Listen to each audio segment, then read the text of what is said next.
Rondo technically got beat up that night. Like, I mean, what did he really do? You know? So what's up, Truth Team? It's your girl, Mickey Truth, ST's #1 urban blogger and the queen of paperwork. Today we getting into the Lil Durk case. And his legal team is like, yo, government, we ain't got time to play with y'all right now. Because y'all trying to tie this to this to that, but that don't make sense if you tie it there. And we about to break it down in this video. So let's get into it. We have Mickey Truth. Who is this? You got Mickey Truth kicked out. Shout out Mickey. Let's get one thing clear. This your girl, Mickey Truth.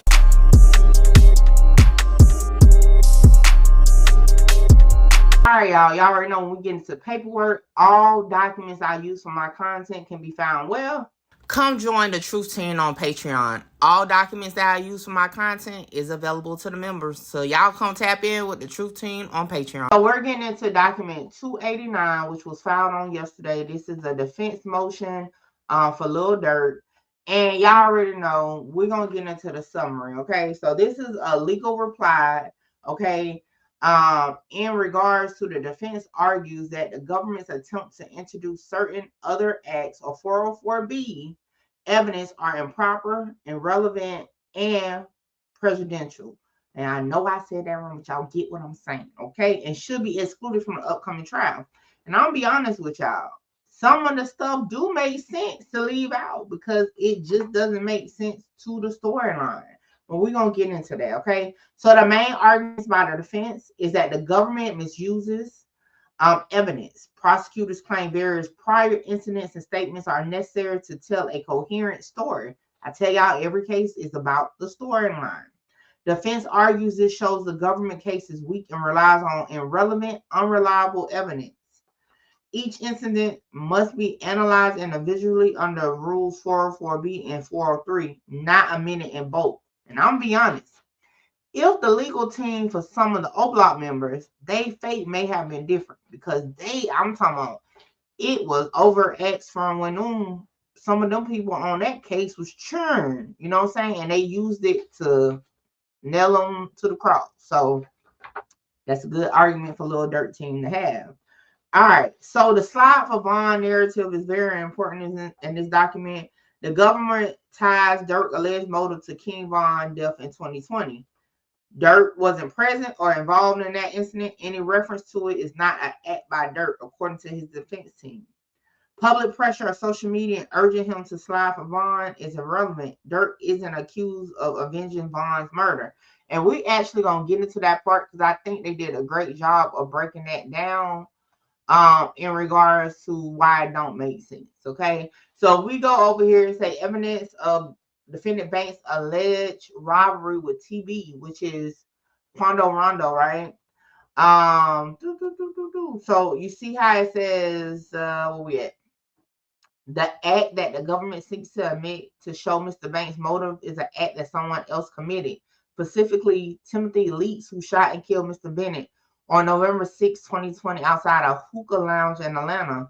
Mr. Banks was not there or even in the state of Georgia at the time, so there was no act that Mr. Banks committed for the government to use as motive-related evidence. Government Op. at 6.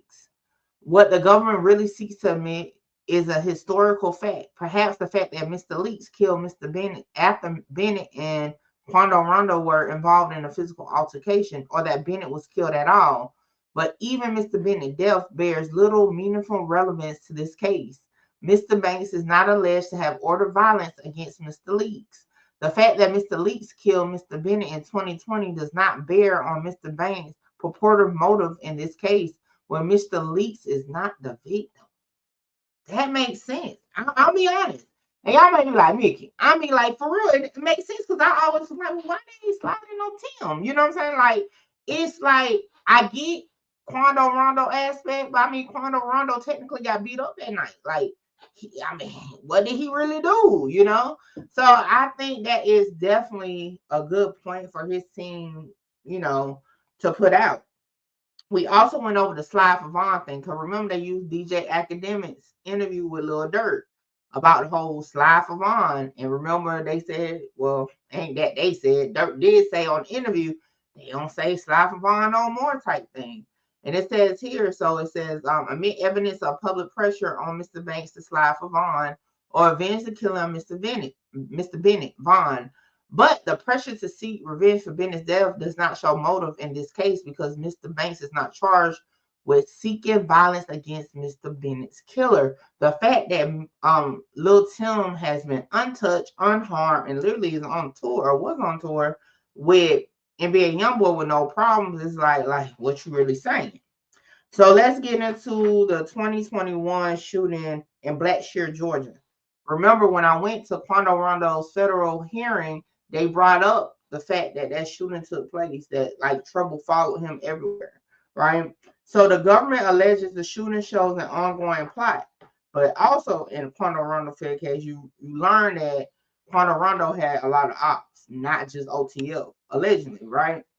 So let's see how they get into that. The defense says there's no evidence linking Durk or co-defendants to that event except for one unreliable corroborator facing life sentence. The corroborator is facing a life sentence. Who is that? Okay.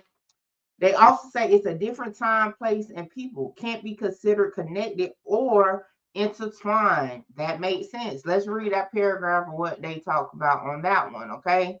So it says the government suggests that a May 2021 shooting incident in Blackshear, Georgia, where Quando Rondo was present, perpetrated by persons unknown, is intertwined with all charges in this case, but it is also direct evidence of the stalking charge. The government admits the fact that there is no evidence which shows that Mr. Banks or any other co-defendant in this case was involved in the shooting, save for the shaky narrative of one corroborating witness who is facing a potential life sentence. Moreover, the 2021 shooting cannot reasonably be taken as intertwined with the alleged stalking and shooting that occurred on August 19, 2022 in Los Angeles, as the facts, people, and context are entirely dissimilar. So it's not even the same players. So who is this corroborating witness facing life? Who is that?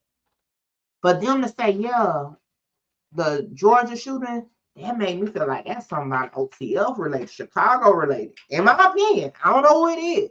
I'm just saying that seems like that's a Chicago player there. Just saying. All right, let's keep going. So next down the list, we got rap lyrics. Government calls Durk's lyrics party admissions. Defense says that this shows fundamental misunderstanding of rap as an art.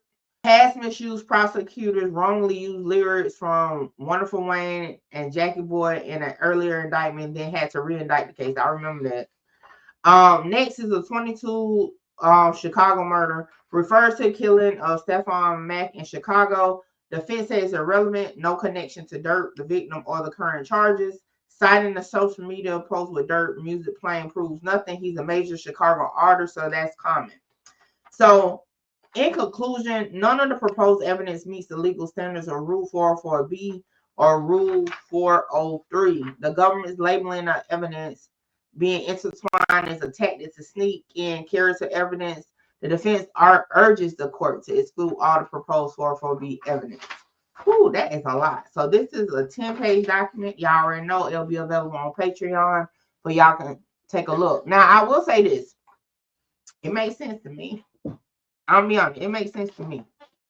Especially the Lil Tim aspect, because it's like, okay, why is the beef so, like, my whole thing was, why is the beef so heavy with Quando Rondo? Like, he literally got beat up that night. Lil Tim took out, and although I think other stuff was going on that night and bullets was just flying, nevertheless, Lil Tim is the person who got charged and ultimately got off on the case. Of being the killers. It's like, what did Quando Rondo Lil Pat do it? That's just how I felt about it. So, but you know, we'll see what the judge says about it. I think the hearing is on the 18th. But who is this person facing life?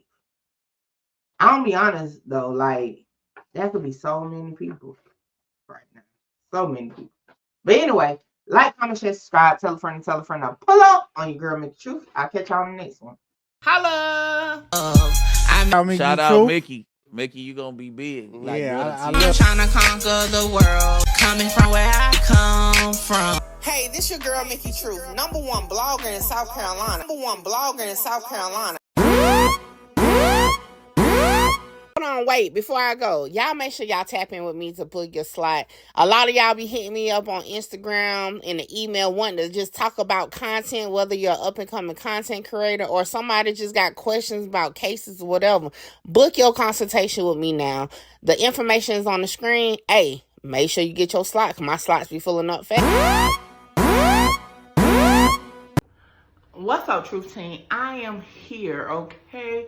Back to get a touch of love. Yes, I'm at Touch of Love Massage Shop, okay? Now listen, I've been getting my massages through Touch of Love for years, even before it was a shop to come to. But let me show you around, and then I got to get ready because I'm feeling a little tense. And let me tell you, if you work in like call centers, streamers, YouTubers, sitting at that desk all the time, you definitely need to be tapping in to get your massage. So let's take a tour. So it was located in a nice business building. The suite was set up real comfortably. It was like to the back, and the candles was burning. The aromatherapy was definitely there. Okay, so I had to get undressed, and I'm like, yo, I gotta get all the way undressed. But anyway, like I said, being getting massages, Nakia is awesome at what she does. And let me tell y'all, them hands are blessed, okay? I got the full body massage, including, okay, the hot stones. And when I say that hour went so fast, I even went to sleep. And I always go to sleep during massage for some reason. But yeah, definitely needed that, because y'all know I had a night ahead of me, okay? Hey guys, I'm Nakia. I am the owner-operator of Touch of Love Massage Services. I always start with people. I start with the information of what massage is. So massage is the manipulation of muscles. Exercise is the manipulation of muscles. The only difference is we are manually using our hands to do those activities. So a lot of people look at massage as a luxury when really it's a health necessity.